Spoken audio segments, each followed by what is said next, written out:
This is James Holder for IFL TV in association with Macklin's Gym Marbella.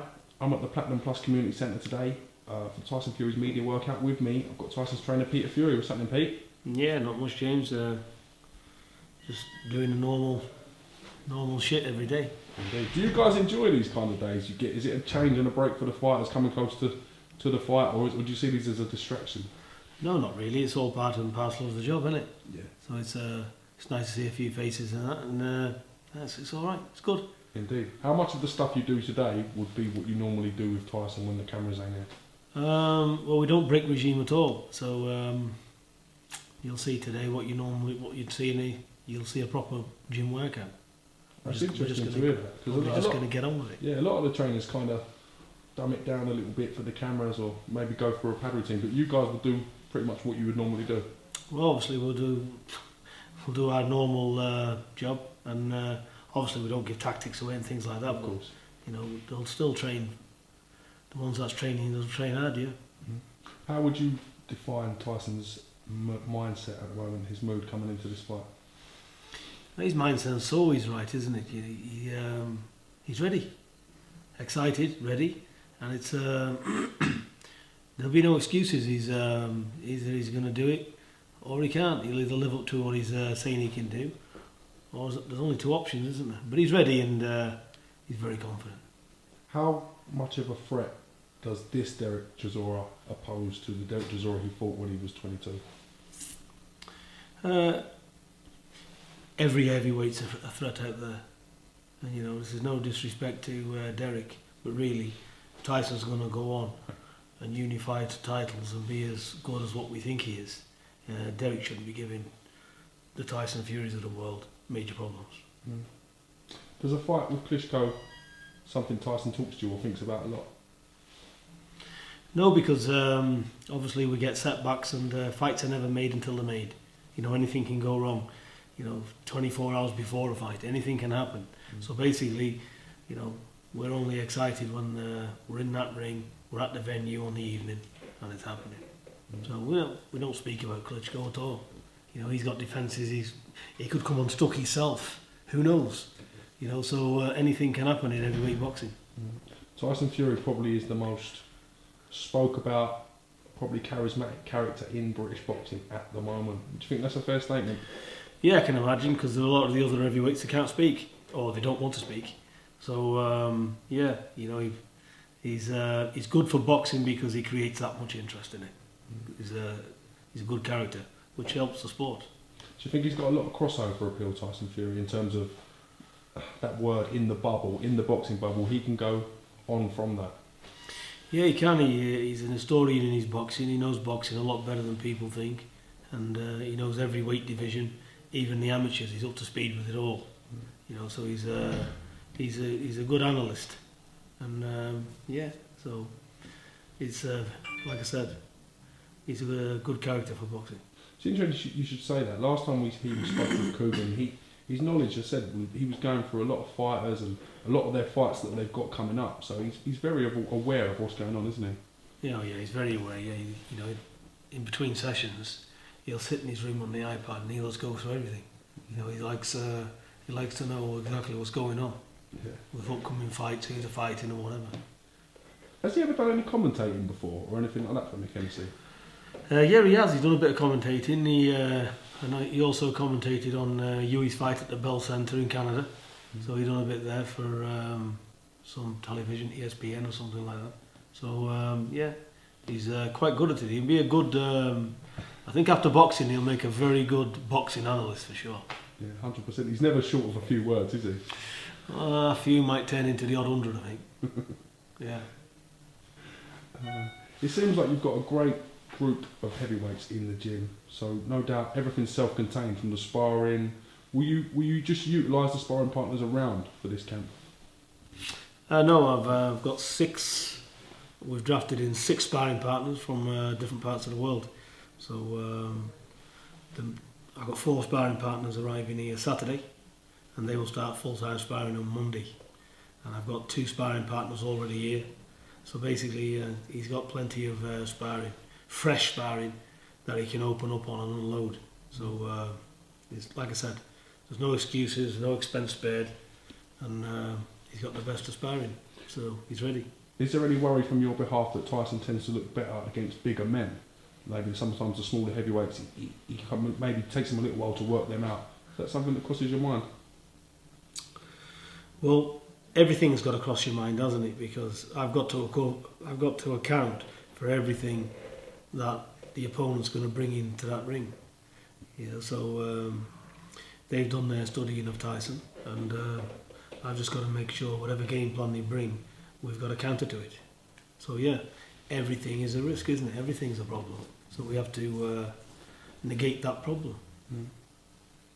It's been good that Tyson Fury took the time out again for the media. There was a lot of speculation as to whether he would do interviews and to build up, but again, he's been a consummate professional all the way through this, isn't he, really?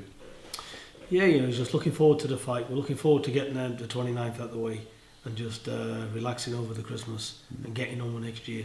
Because next year, he will be fighting for a world title, God willing. Mm. Got to respect Tyson Fury, as I said, for the amount of time he makes for the media. If there's anyone here to talk to, he'll make sure he talks to everyone, and he does that side of the bargain, doesn't he? Yeah, he does. He gets on with it. He's like I said, he does what he's got to do. And the problem is we're training 3 times a day. It's hard to fit it in sometimes. Mm. Sorry, Peter. No, go on. How confident are you if Tyson comes through this that the Klitschko fight can happen, Pete? I think providing Wladimir gets through his defences, which all going well he should do, then again, Father Time's creeping up on him, so it can all end very suddenly. We've seen glimpses of it with Marius Wack. He caught him in the 5th round, and Wladimir turned into an old man until the bell went, and he regrouped himself. So every fight's different. He's an exceptional fighter, Wladimir, and he deserves where he's at. But I think they realise, the same as me, every fight is a risk, every fight's a danger. So I think if Wladimir gets through his next couple of fights, I think him and Tyson will definitely happen in no 15. Why not? The money's there, it's a massive fight, and I think if that fight builds up, I think it's a fight that definitely should and could happen. A lot of other promoters and boxers are very vocal in calling out Tyson and mention his name in a lot of their stuff. Do you think potentially a fight with Anthony Joshua could happen next year? Look, what can I say? We've got fellas already up there where we can take fights with, where they've been calling out Tyson. There's Povetkin, there's Devane, these type of fighters, Joshua at the moment to me is a PR machine, in the sense that he's a gold medalist and everybody's hyping up the interest. He's a good prospect and he's got a good future ahead of him, and like I said, I was impressed with his performance against Irick, I think. He seems to take his time more, he's getting to box. So he's a good kid for the future, but Tyson's on world title level. He gets past Chisora, he's flying up there. So unless Eddie Hearn wants to come up with some fabulous amounts of money, then that fight isn't going to happen. And it shouldn't happen. What's he had? 8 or 9 fights now? 8 fights. Well, what's all the hoorah about? My son Huey, he's had 14. So what does that mean to me? Mm. And my son's not on Tyson's level. Nowhere near. Because one's 26 and one's just turned 20. The experience is a gulp of difference. So I just don't... listen, it's all a PR machine. Get some notice, let them just get on with it. I'm happy anyway. Let them do what they want. I've got better things to think about. Speaking about Hughie Fury, I know he's had a bit of illness over the last probably 8-9 weeks. He now looks to be making a good road to recovery. Do you think 2015 you could see Anthony Joshua match against Hughie Fury? Yeah, anything's possible. Yes, the money's right. Put him in. When he's back to his full strength, that's a good fight with him and Joshua, I think. Yeah, I think he's more on Hughie's level than what he is on Tyson's, to be fair. So that's maybe a good fight. So, providing Hughie gets to full health, Hughie will be stepping up. He'll be fighting for titles. He's going to be, by the end of probably next year, 24, 25 and 0. We're not going to wait around. He's had 14 fights. He's going to get busy next year, so he'll fight like that all the time. So he should be next year sometime in the top 10 in the world. That's where he should be at. So that's a fight that can happen. We'll welcome that fight. They can have that fight if they want it. So that's all right. Well, that's more realistic than Tyson and Joshua, to be honest. I think you're doing a fantastic job with Eddie Chambers. When Yeah. we first saw him, I probably had a better physique than him, to be honest. And Yeah, he was in a state. he's in cracking shape now, isn't he? Eddie Chambers is in the best shape of his career, and what I've been interested in working on with Eddie Chambers is not what he's already got. Yeah, he's slick, yeah, he can box, but what are we doing with that? You know, tap an egg and it's not going to break. You know, I'm not interested in that. This is heavyweight division. You know, you got to train to break the face in. Otherwise, a genuine heavyweight will steamroll all over the top of you. And it's all right slipping and sliding punches and losing every round under the sun. That's where Eddie was at. So basically now, we've got a guy coming down, training when he's off training, doing his own thing. He's eating right. He's coming into camp around 16.5 stone. He's melting down to 15.7, 15.5, 15.7, something like this. And you know, he's in fabulous shape. He's super strong, and he can dig as well. So he's got explosive power, Eddie. So you know, we're still working on a few things with him, but his aggression has come on tenfold. His punch power tenfold. He's turning in with his shots. He's turning the knuckles down. He's trying to take your head off. So basically, it's a new Eddie Chambers. He's 32, and we've managed to turn his life around and let him realise that, you know, forget what people's talking about you that you've turned into. He's only had 4 losses out of 44 fights, you know, and he's lost to all world champions. So forget people always turning into this, turning into that. He had a low point in his life where no money, couldn't feed himself, wrong diet, went on all this vegan shit, yeah, what fighters can't be on anyway. So, you know, how can you get in a heavyweight division and be a force to be reckoned with when basically you're living on the street with no money and nobody at the back of you? And that's not to disrespect any of the past trainers. You have the best trainer in the world. When you come in that gym, if you don't live the life outside of it and you're not guided properly, you're not making it. Because the champions of today, there's so much science at the back. There's so much help there. You know, they've got fighters today, they've got to have a solid unit at the back of them, they've got to have money, they've got to have the right promoters, they've got to be guided. It's a mixture of everything. When you've got America, which is a vast place, and a heavyweight's got no help, like Eddie Chambers never, you know, it's a foregone conclusion what's going to happen. But I just hope we get Eddie Chambers some chances to get some rematches with some of these people he's beating, and just see the difference, because vast difference.